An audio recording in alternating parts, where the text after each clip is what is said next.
Hello, everyone. Today I'm going to be going over the principles of Stoicism and why it works.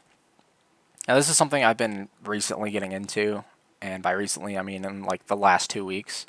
I've been really doing my due diligence on the research and applying a lot of the practices. And so I first learned about Stoicism, I want to say months ago, and I've heard the word being tossed around, not by people that I know, but just like from YouTube videos and such. I'd see the title page, like Stoicism, this and that. And then I watched a few videos here and there months ago, and from what I kind of gathered at that time was just mindfulness, and it was mostly catered towards relationships and how you shouldn't let relationships get to you. And it seemed also more catered towards guys, really. That seemed to be the audience. When in reality, from the after I kind of got back into really looking into it, Stoicism is just a really great all around philosophy that really does work. And like I said, I've spent the last few weeks trying to apply the practices, the principles, the teachings, the exercises in order to achieve the goal of Stoicism. And so I wrote up a pretty good breakdown of like the major points of Stoicism, because you could look it up and there's articles and there's just links and links of information on it. I actually used ChatGPT to give me a good summary of what it is, and then I kind of put some of it in my own words and just kind of compiled it into a way that makes more sense. But we'll just start off with the description it gave me, and that is Stoicism is an ancient Greek philosophy founded in the early 3rd century BCE by Zeno of Citium. It teaches the development of self-control, rational thinking, and virtue as a means to achieve a peaceful and resilient life. The goal is to achieve greater mastery over your thoughts and actions. Here are the key principles of Stoicism and practices to incorporate for yourself. And I list out basically all those things. And what better topic to talk about than Stoicism on this channel? It's a philosophical practice and idea, and it's been around for over 2,000 years. So it's, and the people that practice it swear by it. They say it works. And just from the 2 weeks that I've been practicing it, I will say it has greatly changed my mental state in a lot of ways, because you have to apply some physical exercises along with mental. And it's not just all mental from what I've kind of gathered.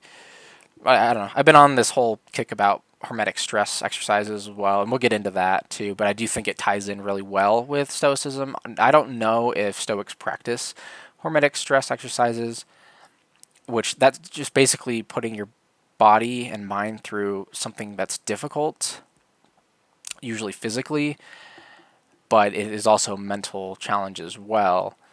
So examples of that would be fasting, cold showers, ice baths, saunas, steam rooms, things that are sort of extreme, but not not so extreme that it's literally killing you. It's just tough on the body and therefore mind to go through something like that. Even strength exercise is considered a hormetic stress exercise because it puts strain on the body.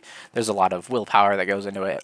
That's basically, if I had to summarize what hormetic stress is, that's what that is. I think it pairs very well with Stoicism, and I'll get into the reasons why. But let's get into the important, the main fundamentals of Stoicism. Okay, and like I said, I think everyone should practice it, male, female, doesn't matter. I think at the end of this, if you practice all these things daily, and you have to get into routine, but if you do, it will shape up your discipline, it'll shape up the way you think to be, yes, less stressed out and more cohesive, and you're just thinking more on the lines of logic and less so on just raw emotions, and it doesn't, it prevents your emotions from controlling you. That way you just feel more in control in the seat of your mind.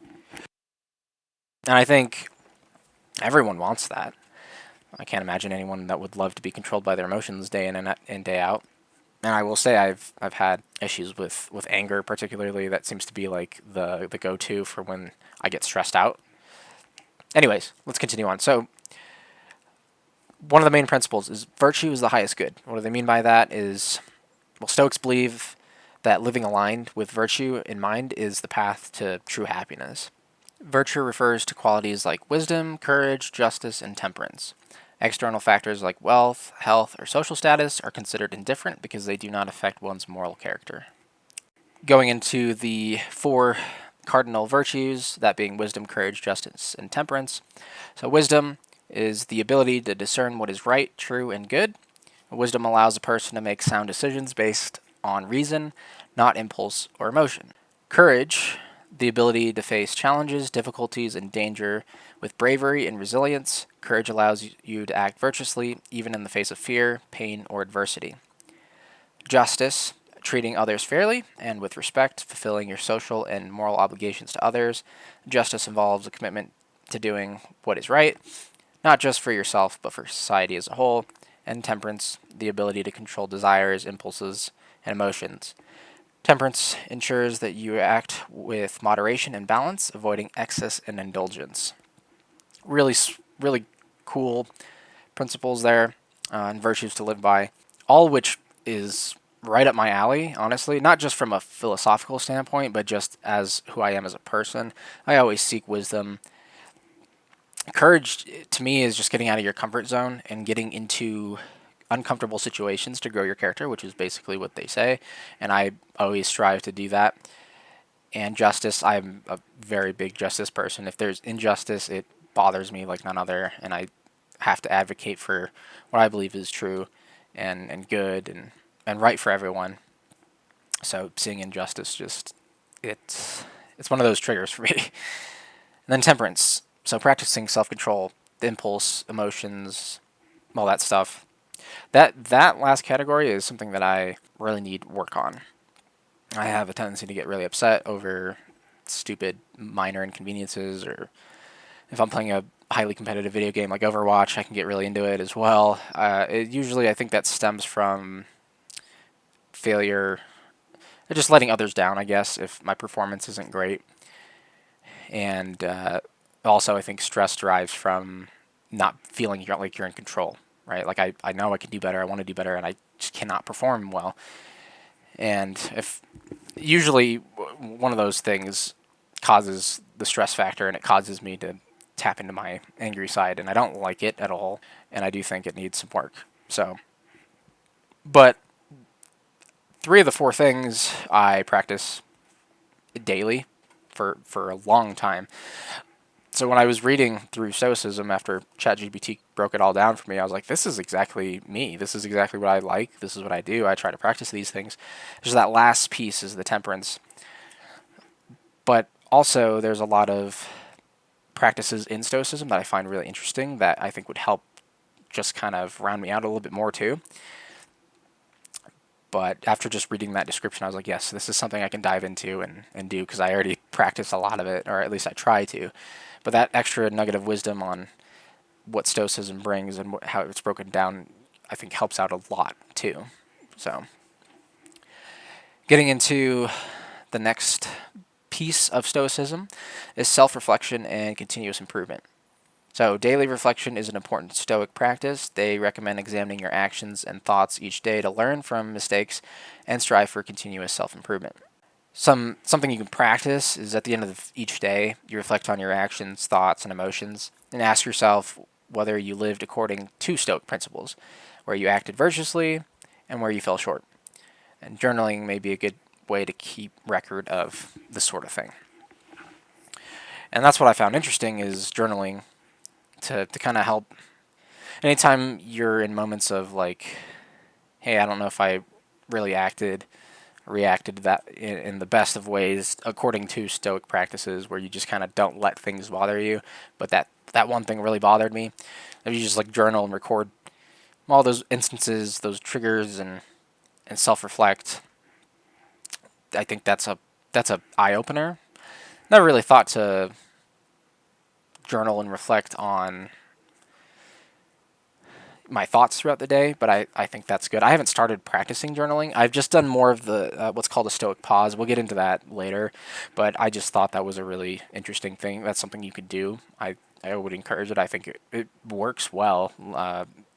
Most Stoics that practice Stoicism usually keep a journal of some sort of thing like that where they record how they reacted, and maybe it was not in the best of ways, or maybe it was, and it just knowing what triggers you and just bringing general awareness to your actions. I think that's a really great thing to do, because I don't think enough people do that. They may do it in the moment, but I think if you practice it, you make it a point out of your day where it's like, I'm going to journal my thoughts on how I reacted to certain situations and reflect on it. I think that trains your brain and your thoughts and emotions to be more aware of that for next time, right? You have that kind of reflection period, which is really important. So that's the self-reflection and continuous improvement part. Next principle is negative visualization and voluntary discomfort. So Stoics recommend contemplating worst-case scenarios to mentally prepare themselves for life's hardships. The concept helps people become more grateful for the things they have by imagining things such as the loss of loved ones, status, or material possessions. So they recommend periodically imagining the worst case scenarios, thinking of having lost everything and where that would put you. But don't dwell on the negativity, but rather use this practice as a tool to enhance gratitude. Again, journaling or thought experiments can help with this. Another thing is, when faced with an unpleasant situation, focus on reacting calmly and rationally. Direct your energy towards what you can influence. A good practice to help strengthen this reaction is called Hormetic stress, which is intentionally exposing yourself to minor hardships or discomforts to build mental and physical resistance. Now, that last part I added in. I don't really know if Stoics recommend Hormetic stress exercises, but I figured it has to go hand in hand with that, because to me, their whole point of like with the Stoics and their practices is, yeah, voluntary discomfort, which would translate to something like hormetic stress, right? Again, I don't know if that is a specific practice in the philosophy, in the literature.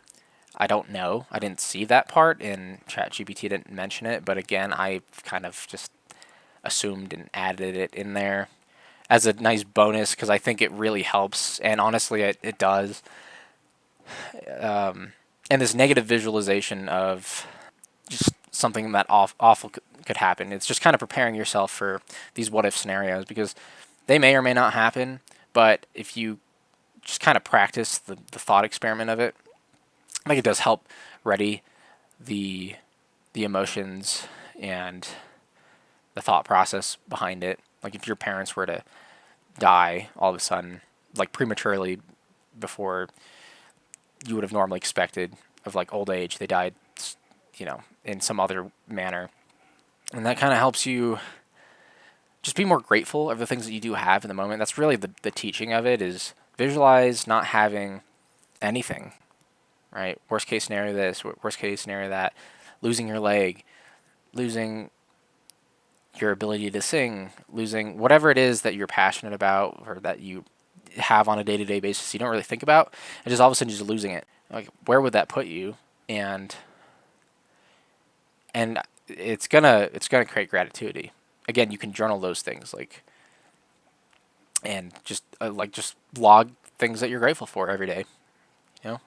You wake up, be like, hey, I'm grateful for these things: the fact that I'm alive, the fact that I have a family, a great family, that I have animals, that I have a form of shelter, whatever small things that make me happy, my spouse, all those things, just every little thing. And when you add it all up, you're like, things are much better than they could be. There's people out there that have it worse, don't have these things at all, and it just kind of makes you realize that a little bit more, because it's very easy to take everything for granted. We do that all the time.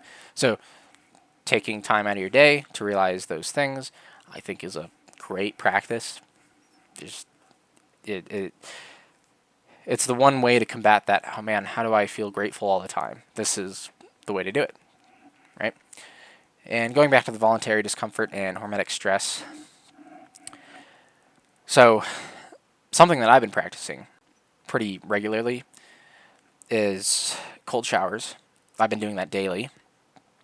I got this from the Wim Hof method, and I know he has very extreme practices, and I watched a documentary on how some of his stuff are shams and really, really dangerous. But I think his main principle of just, and it didn't stem from him. This was an old Indian practice too, and other cultures have used it. I mean, even the Greeks used it back in BC era. They were using cold practices to create this hormetic stress on the body. But again, the point is it's being able to, you're just focusing on your breathing when you're either doing cryotherapy, which is cold hormetic stress, such as ice baths or cold showers, which cold showers are the easiest thing to do. It's accessible.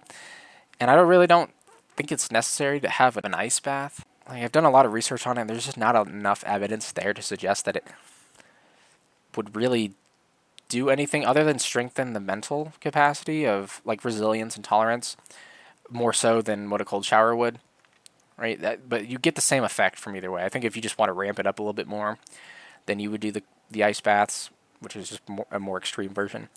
But cold showers work plenty. You just take your normal shower, and then at the end of it, the last 2 minutes, and yes, you should time yourself because you can think that you know how long 2 minutes is and prematurely shut it off when it's only been 30 seconds because those 2 minutes are going to go by real slow.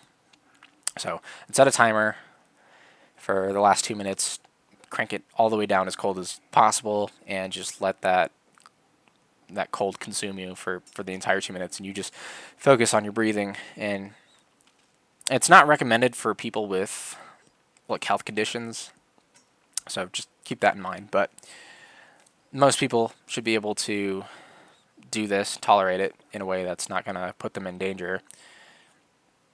And again, you just focus on your breathing. That's the best way to get through it because every fiber and thought in your body is going to tell you to stop doing it because it's uncomfortable. But it's your consciousness, your mind, like your thought of, no, we're going to do this hard thing regardless of how I feel about it. We're going to do this thing and push through. And then when you're done, that feeling of accomplishment is very heavy. It's great. It feels amazing, especially when you start your day off that way. Like the past few days, I've gotten up at 6 in the morning. I'd eat my breakfast, all that, jump in the shower, and when you start a cold shower at like 6:30, 6:40 in the morning to just start your day, it really does set the tone for everything else. Like, I accomplished this challenge. It was super cold, and it's only going to get colder in the wintertime. I mean, we're in the fall now, and as the wintertime approaches, those lines are just going to get colder, the pipes are going to get colder, the water's going to get colder, and it's going to get more extreme, and I'm kind of looking forward to that because that'll kind of emulate more of the ice bath. It'll just become more extreme, and by then I'll be more resilient to it. Now, even now, I'm like, it really doesn't bother me as much. Like, those first 10, 15 seconds usually sucks, especially if you're like new to it. And I've been practicing for 2 weeks, so like, what do I really know? But I have built up a slight tolerance, I could tell. And because now for me, it's like after those first 30 seconds, it's really nothing. I can spend the next minute and a half not even really thinking about it. You know, I've already acclimated to it. But your first time, it won't be until that first minute mark where you finally kind of get acclimated to it. And I would start off by doing maybe 30-second increments, work your way up from 30 seconds to a minute 30 to the full 2 minutes.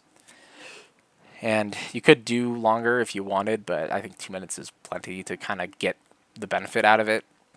And there's not a whole lot of research on this, but the Wim Hof method suggests otherwise. Like, this guy's been doing a lot of crazy stuff with his practices, and he can go into the Arctic with shorts on and be fine. He can climb Mount Kilimanjaro in his shorts just fine. I mean, he can do whack stuff, so it obviously works really well. And it just teaches the mind and body to have a connection that no matter how stressful something can get externally, like internally you're going to be just fine. You know it's not going to kill you. You know, you're not putting yourself in danger, but your body doesn't really know that. It just thinks, oh God, we're dropping in temperature rapidly, like we need to find shelter. And that's just the primal part of your body telling you to go do that. But it's creating that mind-body connection of, hey, no, just trust the process. We're fine. Just work through it. So that's a form of cryotherapy, of hermetic stress, that I think really applies well to this voluntary discomfort part of Stoicism. And some other therapies, like I'd mentioned before, is fasting, which I don't do, but there's a lot of benefits to that. And the other opposite thing of cryotherapy is thermotherapy, which is just putting yourself in a hot, uncomfortable environment. So saunas, steam rooms, things like that. You can even do like heated pads and things like that where you apply a small amount of heat in one area, but you get more benefit from like just getting yourself to sweat, right? Get all those toxins and just detox your body through the sweating process. So that's where I think thermotherapy comes in play. And so when I go to the gym after my strength training session, right now I've got it scheduled to where I do it 3 times a week, where I'll go into the steam room and sweat it all out for 20 minutes. And for the longest time, I used to hate saunas, so I would go very irregularly. I would go like once a week, maybe once every 2 weeks, kind of just whenever.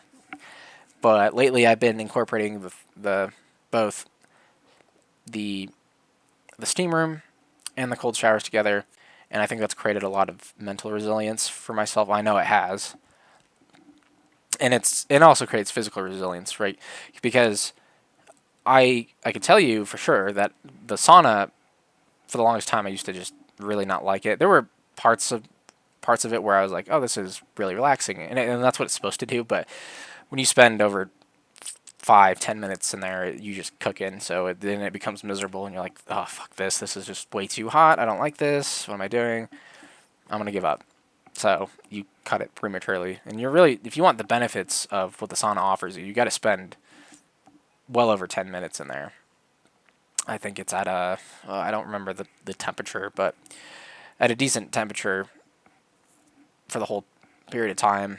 So anywhere from 10 to 20 minutes is really ideal, because you're supposed to, again, get to the point where you're sweating it out, getting those toxins out, and open those pores, really cleans you out, and you get used to it. Again, it builds physical resilience. So what used to suck at 5 minutes, now it's really nothing. You know, I don't cry over it anymore. And I find it relaxing. Like, I find it as a form of meditation. Now, I don't really listen to meditative things. I don't just zone out. It's a public steam room, so there's other people in there, but I'll bring my earbuds and listen to something, whether it's usually not music. It's usually something a little bit more calming, or like a YouTube video of some sort. Actually, one time I did listen to like a Stoic practice on YouTube. This was months ago, before I really got into it.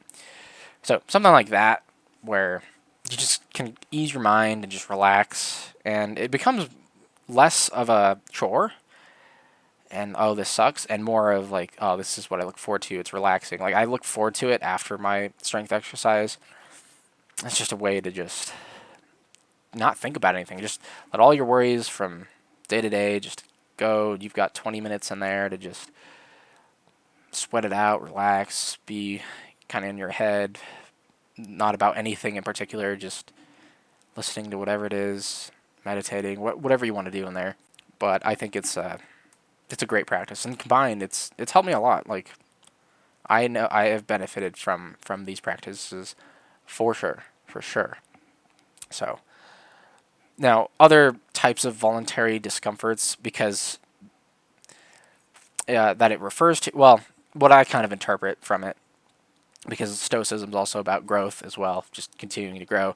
Well, this voluntary discomfort would be things like putting yourself in situations that you normally wouldn't like. So confrontation is usually a big one for most people. Most people don't like confrontation, so they'll do everything they can to avoid it. Trust me, I know, because I've managed restaurants. I know how people are. They will avoid confrontation at all costs. Now, some people don't. Some people are a little too confrontational, but the point is, put yourself in situations that you wouldn't like normally. So if you're a manager and you don't like firing people, that is an area to improve because it makes you uncomfortable. So that is where your growth needs to happen, right? You want to grow, get better at formulating your sentence and being smooth about the process and not be so in your head about it. You have to practice that, right? And you have to just go through it, right? My first time I fired someone, which was years ago, we're talking, I don't even know, 6 or 7 years ago, something like that. I don't know, but a long time ago. It was awkward for sure because I didn't really know how to go about it, how to formulate it. Like I knew I had an idea in my head, but and then so since then that was a stepping stone, and now it's not a bother because the way I see it is like, okay, if I'm letting you go, there's a reason. Like you're wasting our time, not just my time, but everyone's time. You got to go. So that was uncomfortable. If doing public speeches is uncomfortable, that's an area for you to improve. Like anywhere that makes you uncomfortable like that, you should see it as an opportunity for growth. Like this is where this doing this more is good for me because I will get used to it and I will overcome it and it won't bother me anymore. Right? And ultimately that's what you want. And then you'll really flesh out your character because you're constantly doing stuff that maybe other people wouldn't, most people wouldn't. And you're seeking those challenges. You see it as a challenge, overcome it. Now it's a lot of it is mental. A lot of those challenges are. There are physical ones, sure, but there are mental ones most of the time, day to day, where you're just like, oh, I'd rather just not want to go through a situation like this. It's very uncomfortable. But just know that, hey, the more I practice this, the smoother I'll become. And then when other people kind of see me calm and collected during a relatively stressful or uncomfortable situation, they'll look at you and be like, wow, this person, how do they do it? Right? And then you can kind of admit and create and harbor an environment where people kind of look up to those things and they challenge themselves and get out of their box, right? That's the whole point. It's like complacency, everyone puts themselves in this complacency box. If you don't seek uncomfortability, you will not grow as a person. You can't grow unless you make yourself uncomfortable. There's just no way about it. Like I couldn't have gotten to where I am now as a district manager if I had not constantly put myself in uncomfortable positions and embraced it and gotten better with it, right? So if you want to grow as a person, uncomfortability is the biggest process behind it. So I love that teaching. I think it's great. Wonderful principle there from the Stoics. All right, next one is accept fate and live in harmony with nature. So embracing whatever happens by viewing both good and bad events as part of the natural order. So amor fati, I think that is how you pronounce it. It stands for love of fate, accepts that anything that happens is an opportunity for positive growth towards one's character, which is what I just explained. Stoics teach that we are living within nature and should live in accordance with it. So understanding that the world operates according to natural laws helps align actions with reason to help accept things as they are. So a good practice is have the outlook towards looking forward to anything that happens, good or bad, as a part of the natural course of life. View uncomfortable situations as areas of improvements and welcome challenges, setbacks, and successes. So just view it all as good, right? There's nothing really bad that can happen to you. Anything can have a silver lining. It's a matter of how you're looking at the situation. Again, that last part I kind of added in there. Some of this stuff is wording of my own from the ChatGPT, and I kind of group certain concepts together because I just think they make sense together. But it's such an interesting take. This one I really like, and I've never really thought about before. So this accepting fate thing has a lot to do with de-stressing, right? Because again, there's things that are just going to be out of your control. So there's no point in getting upset about it. So it's like, how do you train yourself to just not let it bother you? Well, again, going back to hormetic stress, that's a great way to practice that. You're just mind and body and deep breathing.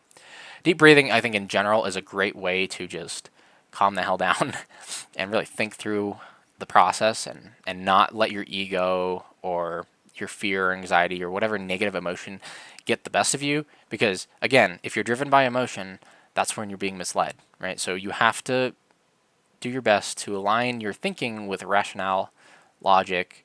Just, hey, if someone corrects you for doing something wrong, instead of getting defensive and let your ego out, it's like, this person's right. They're just helping me. Hey, thank you, right? That would be the logical thing to do. But a lot of people let their emotions take the reins, and then the situation get worse because now you're just creating this problem with this other person. And but this whole thing with just like looking at anything through a silver lining. Like I used to, but pre-stoicism, okay, I used to think like there are certain situations that are just there's nothing good that can come out of it. I think I have a video on that very concept somewhere. Maybe it was my last one with life, the universe, and God, or something like that. I think it was one of those videos. And I was like, if your parents die, like what kind of good can you come from that? Nothing. There's no good that can come out of your parents dying, or someone that you love significantly. Like, how do you recover from that? Like, what are the benefits from that? You can't tell me that there are any. But since like reading that and just really thinking about how you can make an opportunity a good one, no matter how bad or grim it may seem. And I started thinking about it more. I think what we do is we don't look deep enough for those silver linings, right? Because the silver lining is the good thing that comes out of usually a bad thing. Like, what is the good out of the bad? I think it's just where you look, and it's all about perspective, because everything is. So, for example, if my parents were to die tomorrow, which would suck, and don't get me wrong, it's not like I would be unemotional to it just because I'm into stoicism now. That's not the point. But what it's gotten me to realize is, okay, if they were to die tomorrow, I would be left to my own devices. I wouldn't have someone to go to for advice. I mean, I don't really go to them for advice a whole lot anyways. I just kind of usually seek the answers myself, but I just wouldn't have that support anymore. Like I go there weekly, I visit with them, we chat about life and things that we're struggling with, politics, things that we just don't like, and just it's just a bonding moment. That's the best thing for us. That's the whole point, right?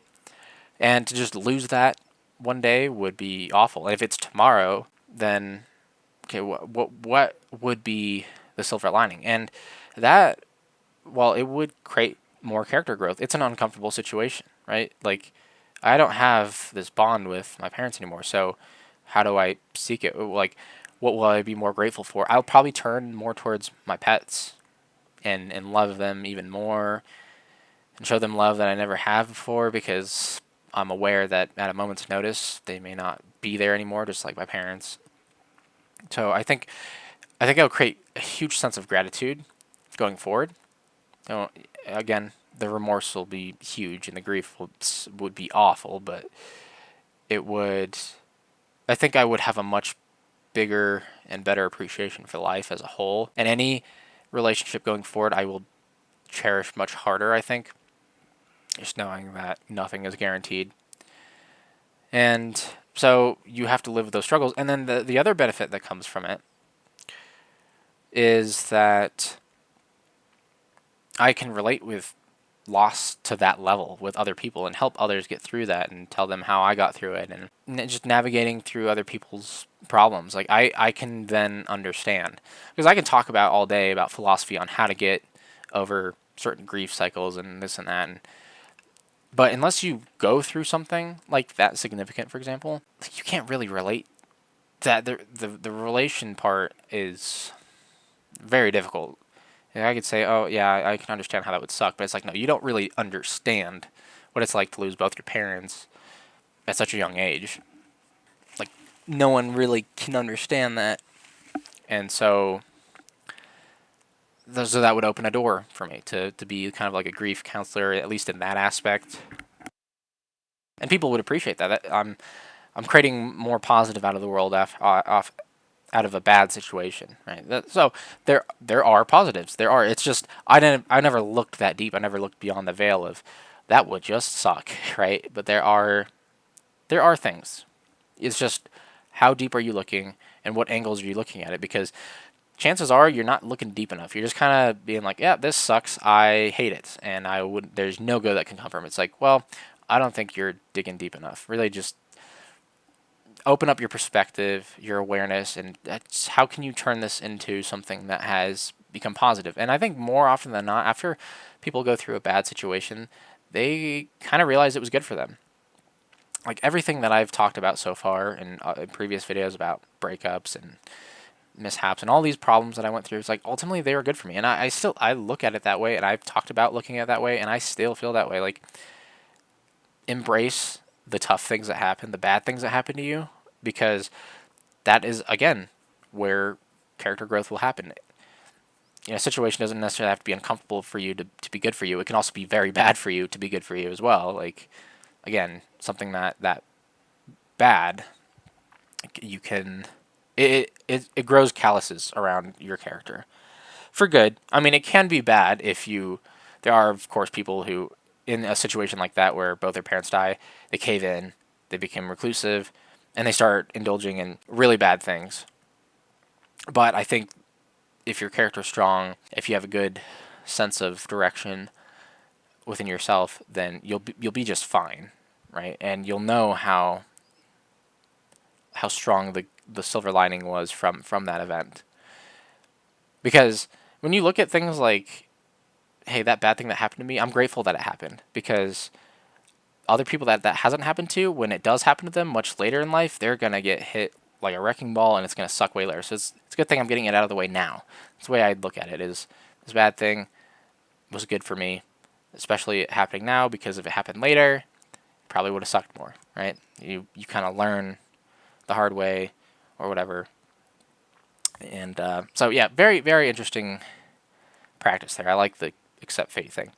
Now, the live in harmony with nature, it doesn't have to be so like literal, like, you know, go out and walk through the park and stuff. Although all that stuff is good, and I don't know if they mean that both literally and figuratively. I think they mean that in both ways, though. Honestly, I think you learn to live with just the way the wind blows. You know, then you're just gonna be happier. Like, you can't change the fundamentals of nature. Like, if you know what, you're walking on a hiking trail and a snake bites you, like, what just happened, that was just the nature of things, like, poof, right? So you just kind of accept it. It is what it is.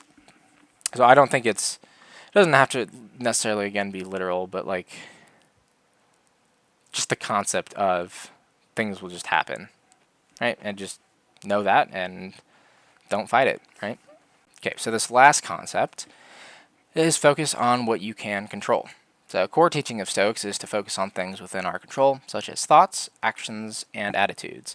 So anything outside of our mind should be accepted, such as external events and the actions of others. This outlook helps maintain a peace of mind despite external circumstances. Emotions, particularly destructive ones like anger, fear, and grief, arise from false judgments. Using reason to correct these perceptions can prevent those emotions from controlling us.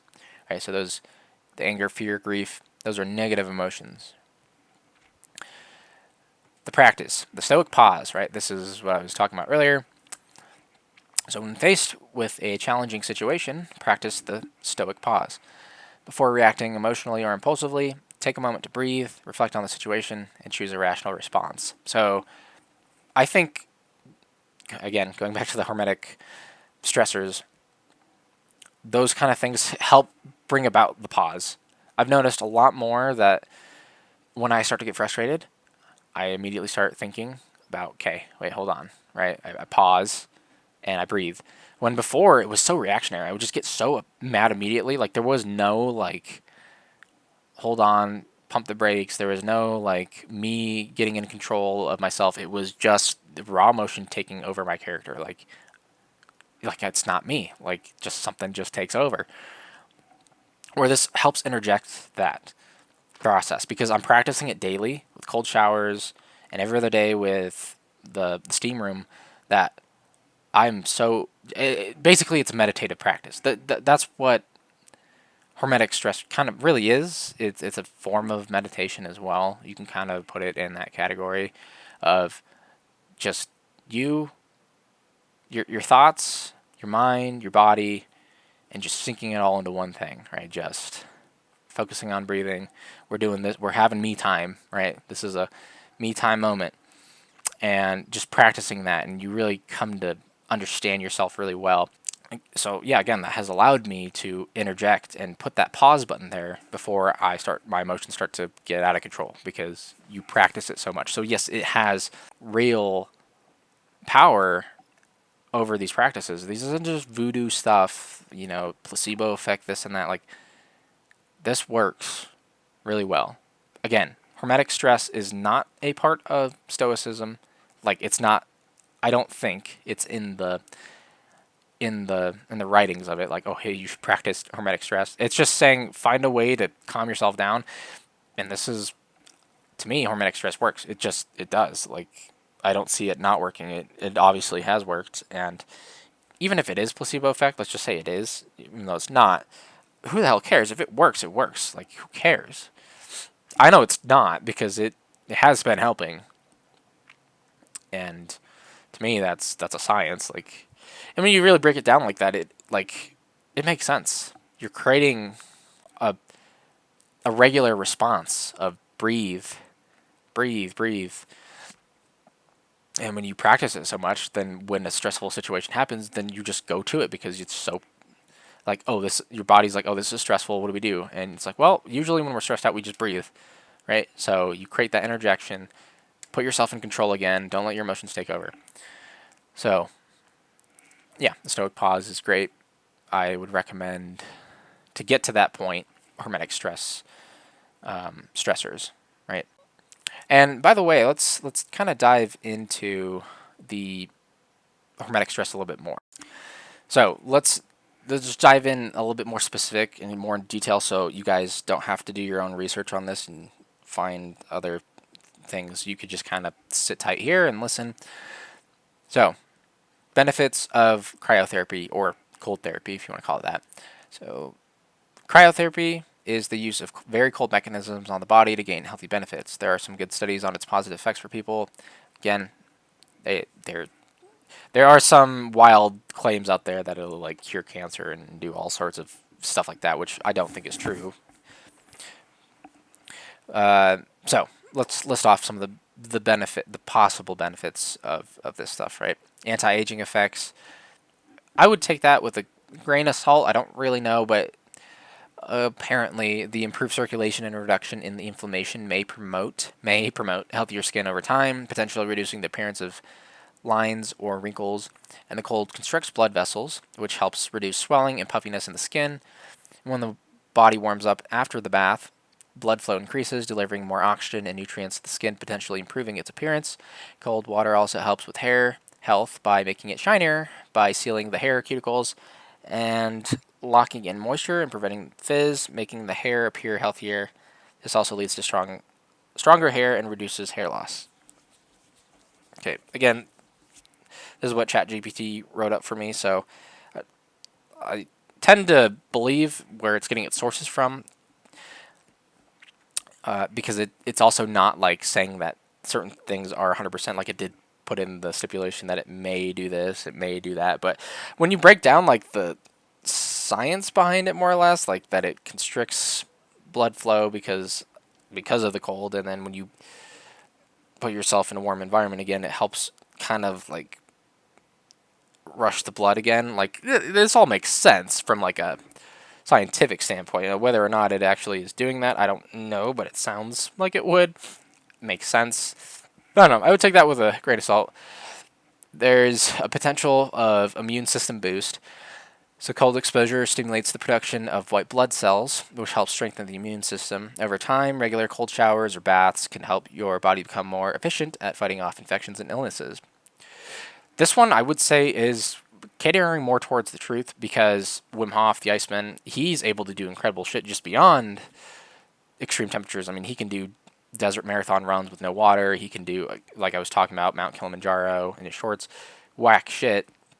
Well, there was also a thing that they did where they injected him with E. coli bacteria, Wait, is E. coli a bacteria or is it a virus? I can't. Well, whatever. It's a pathogen, right? And so it's supposed to make you sick and give you headaches. They injected him with it, and he was able to fight it off with his mind just because of his breathing techniques. And he said he felt like a slight headache, but he was able to push it away. And the scientists and doctors were amazed because, like, well, realistically, you should have felt just really sick, but he didn't. And then the other 18 contestants that he brought were just random people. They did his methods of cold showers, cold bathing. They were eventually able to do what he was able to do and go up in the mountains in shorts and take the E. coli and do the same thing. So yes, it's a smaller control group and all these things, but all of them were able to do it. I think that says something. So I think the immune system boost makes a lot of sense. Again, when you create a mind-body connection, it just makes sense to me. The next thing is stronger physical and mental resilience. So regular cold exposure to water can help build mental and physical resilience to stress. The shock of cold water activates the sympathetic nervous system, increases the release of norepinephrine, a stress hormone. Over time, your body adapts to handle stress better, which can improve your endurance and resistance to physical and mental strain, like I was saying. And again, practice what you preach. I've been practicing it, and that I can tell you 100% is working. Okay, so another thing is it can enhance your alertness, probably temporarily. So the cold stimulates the nervous system due to the temperature drop, providing an energy boost in alertness and focus. This is further enhanced when using an ice bath. You're going to be very alert when you're in that cold. When you're in that cold. One thing that I do find is that after I step out, I get really euphoric. Like, usually euphoria, like that sense of like super happiness, it only happens when in like certain moments when I'm like with the people that I care about and I'm just in a great like non-stressful environment with just just in a comfortable setting. And every time I step out of that shower after the cold shower, I get this rush of euphoria, like that dopamine just spike, and it feels great. It feels really good. Okay, cold shower. So you want them around the temperature range of 55 degrees Fahrenheit to 60 degrees Fahrenheit. Again, it can become colder in the winter months. And just spend the last 2 minutes of your regular shower on the coldest settings to kind of get to that range. You can temp it, why not? But in that range is where you're going to receive benefits. Now, the ice baths, you can do this in a tub of any kind. You could buy ice bath containers that kind of get you down to the temperature zones that you should. But you're typically looking at colder, so anywhere from 45 degrees Fahrenheit to 60 degrees Fahrenheit. Using ice, of course, is going to help get it down there. Anything colder than that, you're probably just going to do more harm than good because you're really starting to go into hypothermic stage. Your body's already getting kind of there because you're dropping your core body temperature, but and just like with thermotherapy, you don't want to get too hot. Anything like outside of those ranges isn't really doing any good for you. Like you want to stay within these ranges, so just keep all that in mind.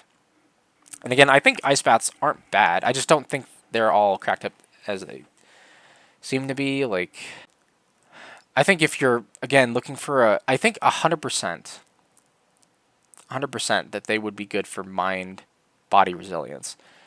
Whether they, will cure your cancer and promote muscle and bone growth, I don't know. But I will say, as a way to control your thoughts a little bit more, so you don't rage or have super high anxiety, I would say you want to take it up a notch, do an ice bath. I haven't got to that point yet, so I can't tell you what the benefits are. I don't know if I ever will. I think the cold showers in the winter months here where I live is going to be plenty to simulate basically what that would be like.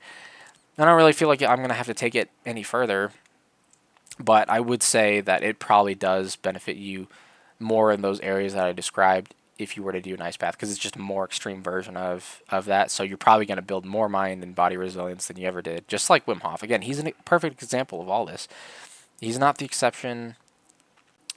He, again, it took other people out and and did this. So there's got to be something to that, you know.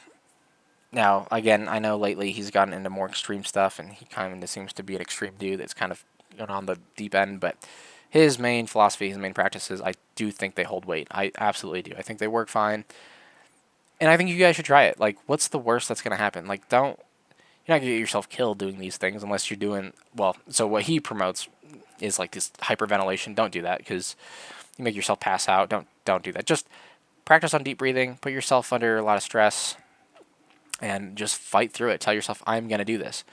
So let's go into the benefits of thermotherapy or hot therapy. So hot therapy is a heat treatment mechanism to the body to create healthy benefits by including controlled stress to the body. Below is a list of exercises. So pain relief. Heat increases blood flow to muscles, reducing muscle stiffness and soothing pain. It's commonly used for muscle aches, arthritis, and back pain. There is more studies on thermotherapy, I will say. So these claims are a bit more legit, I would say. So this pain relief makes a lot of sense, reduces swelling. Increase blood circulation and healing. So heat therapy promotes blood flow to targeted areas, helping tissues and injuries like sprains or muscle strains to heal faster by delivering oxygen and nutrients. Muscle relaxation and flexibility. It helps relieve muscle tension and spasms, making it useful after workouts or for general relaxation.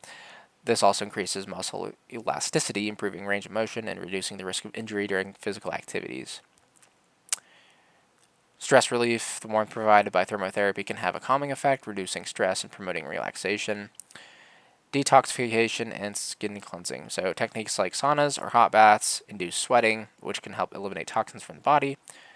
Warm water opens up pores, allowing for deeper cleaning, and this can help remove dirt and other impurities from the skin. So all this stuff makes sense when it breaks it down like that.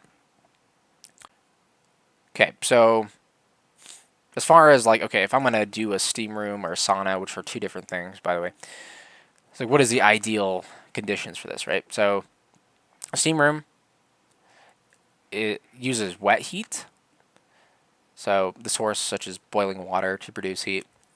Temperatures should be between 110 degrees to 120 degrees Fahrenheit. The best practice for steam rooms is to gradually increase your time spent in them. So start with 5 to 10 minute sessions and increase it by 5 minutes until you can spend about 15 to 20 minutes daily, it recommends. I don't do daily. I don't think you have to, but every other day is probably fine. And the other thing is this, I would also say, argue at least, that it helps promote or you boost your immune system because you're cooking yourself. So when your body when you get sick, your temperature, your core temperature usually rises to like 102 degrees or even a little bit more. And that's because your body's trying to cook the virus or pathogen or whatever it is in your body out of your system because pathogens don't do very well in hot environments. So that's why you do that. And so inducing this type of thing on a regular basis, whether you're doing it every other day or daily, whatever, it also helps with preventing stuff. Because if there is a pathogen that's kind of cooking up inside of you, and you bake that thing out, basically, it won't get to the levels of getting you actually sick, right? Or it shouldn't, in theory. But stress has a lot to do with getting sick as well. So if you're just mentally stressed out all the time, then you going to the sauna or steam room isn't going to do a damn thing. Like you have to also have mental health as well. All right, so a sauna is heat source is derived from dry heat. So you do hot rocks, wood, electric heaters, whatever, but it doesn't use like wet heat. It's dry. And temperature ranges should be between 160 degrees Fahrenheit to 220 degrees Fahrenheit. The best practice is to gradually increase your time spent in them. Again, start with 5-10 minute sessions, work your way up. If you don't have access to either of those, then a hot bath or shower with stretching. So soaking in warm water bath for 15-20 minutes and follow up with a gentle stretching exercise. Or alternatively, taking a hot shower for 5 to 15 minutes, a good temperature range in order to receive the benefits of relaxed muscles, improved circulation, and skin cleansing is between 92 to 100 degrees Fahrenheit. Again, strength training is another hormetic stressor. Like, for sure, hormetic stressors are proven to be beneficial. Any way you slice it, there's benefits to it.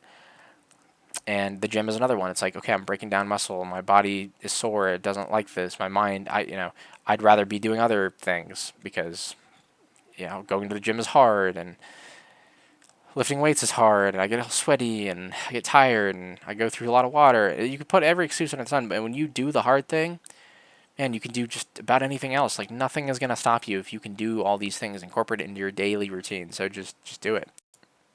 Okay, so I'm going to end this with, yes, practice Stoicism. I think everyone should. What would be the harm of not?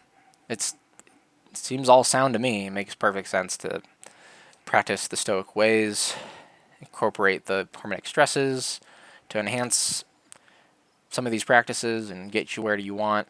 Like I said, that fourth one for me was just the temperance has become the biggest hurdle in my life. And because I've been practicing these Stoic things and really looking at myself, analyzing and doing the pause and deep breathing and the Hormetic stuff, that has helped that last category for me. That was the last phase for me. Again, I practiced the other things, the wisdom, the justice, the courage, but that temperance was my battle. So if it's your battle too, then practice this. Just do it. Like I've learned that my impulses have gone down. Things that I normally would be inclined to do, I don't do anymore. Like I just don't. Like my mind has just become so strong in that it's like, no, we don't really need to do that. It's pointless. It's just an impulse of whether it's like candy or whatever, desires that you have. It's those things kind of go away, and I've seen the results of it. And again, I advocate for Stoicism 100%, 100,000%. Everyone should do it. Everyone should practice it. It will lead to a happier life because that's really the main goal of it. It's like, how do we become happy? And that was one of my biggest questions in one of my videos. And I'm finding that doing this is what's going to get me there. Every day, practice. And I've become a much more happy individual. And I realized how much I wasn't. I've known how much I wasn't for a while. I'd get into these depressive episodes pretty regularly. I'd say at least once a week, if not every other week. And now that it's been a little over 2 weeks now of practicing these things, I have not had a depressive episode. Not once. And usually it would have happened by now. We'll see how this week goes. But I don't see any reason that it would. Like, some things have kind of tried to creep in, but it's never what it used to be, and that mindset gets flushed out immediately. Like, it's like, no, we're not going to think about that. We're going to do something else. Like, I just, the thought control is the flow of where my emotions go. It's so controlled now, and it's going to get better. And people say that Stoicism isn't something that you pick up and then the next day you're a master. That's not going to happen. Like, you got to practice it for a while. And again, I've only been on a little over 2 weeks now.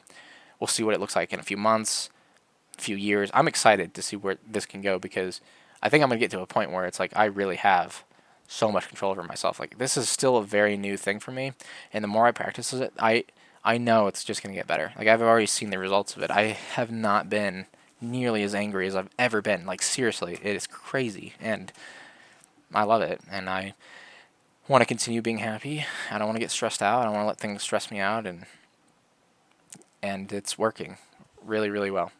And it's pushed itself into other avenues of my life as well. It's just self-discipline, just getting stuff done that I normally wouldn't. It's given me motivation. Again, when you take that cold shower and you put yourself through that stress for the day and you set that tone, like, damn, you can take on anything that comes up. You're like, yep, I can do it. It just sets that tone. And trust me, I've had days where I'm like, I really don't want to do the cold shower. I was like, dude, I do not want to do it. But then I think about, like, oh man, that euphoric feeling of accomplishment. Like, this is how I want to. It's only 2 minutes. It's 2 minutes of your entire day. Like, what are you stressing out about? It's 2 freaking minutes, right? And then from there, I just know I'm gonna feel great, and I do every time. I feel great. But there was one day where I was like, I don't want to do it. I do not. Everything in my body. I was like, it's 6 in the freaking morning. Like, I don't want to do that. But I did. I was like, nope, shut the fuck up. We're not thinking that way. We're doing it anyways because I know you don't want to, and that's why I'm going to do it. So that other half of me that's like the devil's advocate that's like, don't do it. And I'm like, nope, fuck you. I'm going to do it anyways. It's that self-control. It's that discipline. It's I'm in control. I'm going to make us do whatever the hell I feel like doing, and I know this is good for me. So but it's in the right way, of course, right? So I think that's all I had on this, but I would highly suggest if you guys are trying to seek that happiness, please consider it. Please give it a shot. You have to try it daily. Otherwise, just like with anything, if you don't practice it enough, you're not going to get the benefits of it. You go to the gym a couple times a week, fall off for a month, no point. You just wasted your time. So you have to practice this daily. But yeah, that's it. Thanks for tuning in, and you guys have a great day.